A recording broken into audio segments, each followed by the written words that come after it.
الصالحات منهن مغفرة وأجرا عظيما.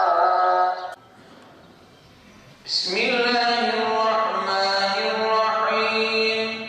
قل أعوذ برب الفلق من شر ما خلق ومن شر غاسق إذا وقب. Tekbirlerimiz bittikten sonra her tekbirde ellerimizi yana sarıyoruz. 7. tekbirde bağlıyoruz.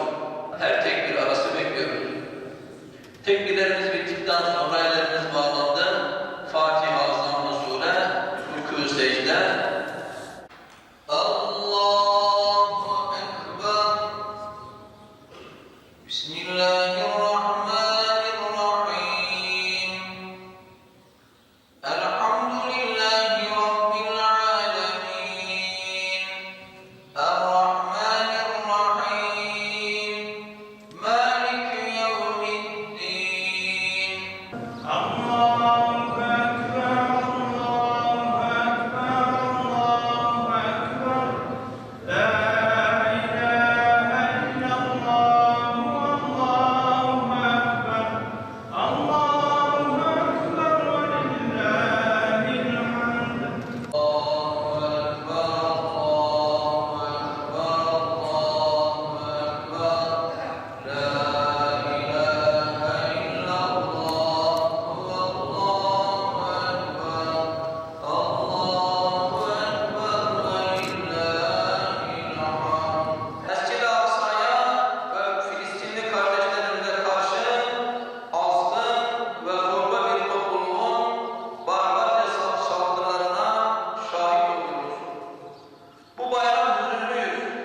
Zira hukuku, ahlakı, kutsal değerleri hiçe sayan işgalciler, Kudüs'ün kutsiyetini ve insanlık için değerini ihlal etmektedirler.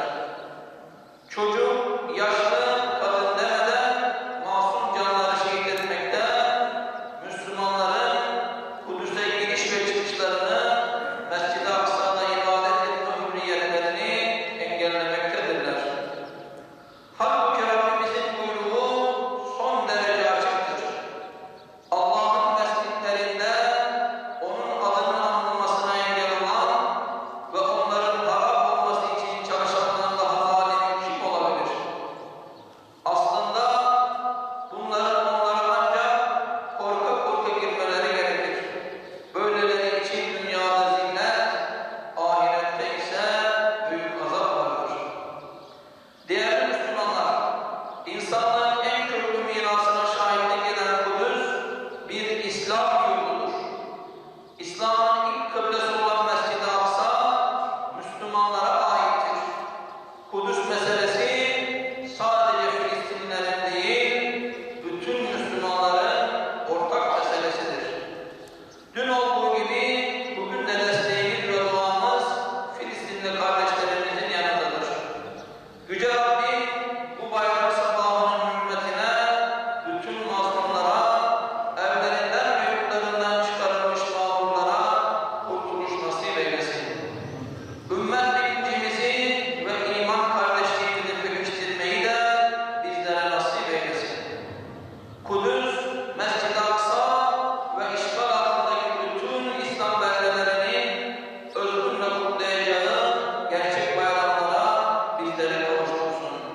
Bayramımız mübarek olsun. Allahu Ekber, La ilahe illallah, Allahu Ekber. Allahu Ekber ve lillahil hamd. İnananlarımızla şüphesizden dualarımızı işiten ve kabul edensin. Velhamdülillahi Rabbil alemin. Kıymetli cemaatimiz cümleten